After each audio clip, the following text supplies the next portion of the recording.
ഇന്ന് തന്നെ ഡൗൺലോഡ് ചെയ്യൂ. കാണൂ നിങ്ങളുടെ ഫേവറേറ്റ് ഷോസ്.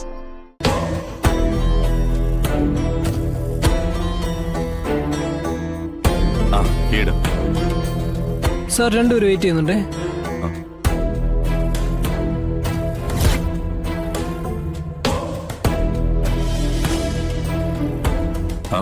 ചന്ദ്രേ, ഏട്ടാ, നീ എന്തടി ഇവിടെ? അരങ്ങിയെടുത്ത് വീട്ടുകാരുമായിട്ടുള്ള കല്യാണം വെച്ച് നിശ്ചയിച്ചു. അതിന് ഏട്ടൻ ഞങ്ങളെ രക്ഷിക്കണം. ഇതാ ഞാൻ പറഞ്ഞ പ്രകാശ്.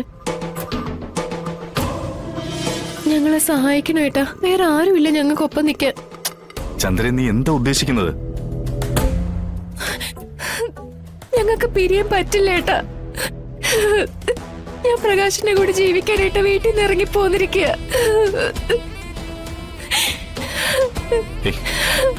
എടി, നീ എന്ത് ധൈര്യത്തിലും എങ്ങനെയൊക്കെ? അച്ഛന്റെ കയ്യെ നിങ്ങളെ കെട്ടിയ രണ്ടിനെ കൊന്നുകളയും. കൊല്ലുന്നെങ്കിൽ കൊല്ലട്ടെ. എനിക്ക് പ്രകാശിനൊപ്പം അല്ലാതെ മറ്റൊരാളുടെ കൂടെ ജീവിക്കണ്ട. എന്റെ മരണമാണ് ഏട്ട കാണാൻ ആഗ്രഹിക്കുന്നെങ്കിൽ ഞങ്ങൾ ഇവിടുന്ന് ഇറക്കി വിട്ടോ. ഒന്നിച്ച് ജീവിക്കാൻ പറ്റില്ലെങ്കിൽ വേണ്ട. അച്ഛന്റെ കൈകൊണ്ട് ഞങ്ങൾക്ക് ഒന്നിച്ച് മരിക്കെങ്കിലും ചെയ്യാലോ. പ്രകാശേ, വലിയ എടുത്തിയാട്ടോ നിങ്ങൾ ഈ കാണിച്ചിരിക്കുന്നേ. ഈ സിറ്റി മുഴുവൻ ഇപ്പം നിങ്ങളെ തിരക്കി അച്ഛന്റെ ആൾക്കാർ നടക്കുന്നുണ്ടാവും. നിങ്ങൾക്ക് ഒരിടത്തേക്കും പോകാൻ പറ്റില്ല. ശിവേട്ടാ, എനിക്ക് സ്വന്തം എന്ന് പറയാൻ ആരും തന്നെ ഇല്ല. എന്റെ അയോഗ്യത എന്ന് പറയുന്നതും അത് തന്നെയാ.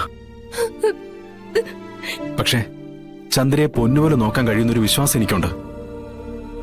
ആ ഒരൊറ്റ ബലത്തിലാ ഞാൻ ചന്ദ്രയും കൂട്ടി ഇറങ്ങി തിരിച്ചിരിക്കുന്നത്. സ്നേഹത്തിന് മുമ്പ് എന്ത് വലിപ്പച്ചെറുപ്പം, എന്ത് അയോഗ്യത! ആ, ഇനിയിപ്പോ പറഞ്ഞിട്ടൊന്നും ഒരു കാര്യമില്ല. എത്രയും പെട്ടെന്ന് അടുത്ത വഴി എന്താണെന്ന് വെച്ചാ നോക്ക്. അതിനുവേണ്ടിയാ ശിവേട്ടനെ കാണാൻ വേണ്ടി ഞങ്ങൾ വന്നത് തന്നെ.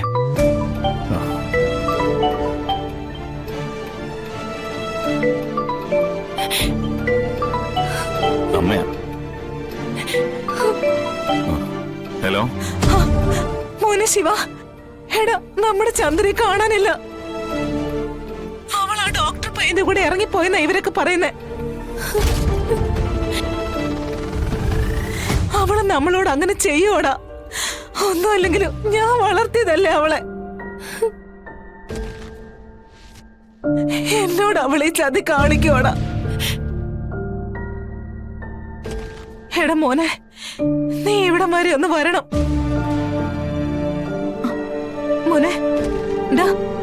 നീ എന്താടാ ഒന്നും പറയാത്തെ? വരില്ലടാ മോനെ. അമ്മയ്ക്ക് ഒരു സമാധാനം ഇല്ലടാ. ഞാൻ വരാമേ. ഞാൻ എന്തെങ്കിലും ചെയ്യാം. എവിടെ ഉണ്ടെങ്കിലും ഞാൻ അമ്മയുടെ മുമ്പിൽ കണ്ടുപിടിച്ച് കൊണ്ടുവരാം.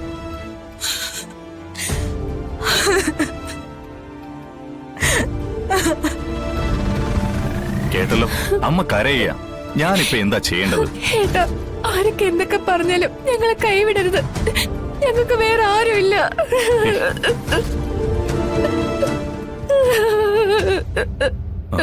എഴുന്നേക്ക്, കരയണ്ട. തൽക്കാലം നേരം വിളിക്കട്ടെ. എന്നിട്ട് എന്തെങ്കിലും കാര്യം നീക്കാൻ പറ്റൂ. അതുവരെ നിങ്ങൾ മുകളിൽ എന്റെ മുറിയിൽ നിന്നോ. അതല്ലാതെ വേറെ നിവർത്തിയില്ലല്ലോ.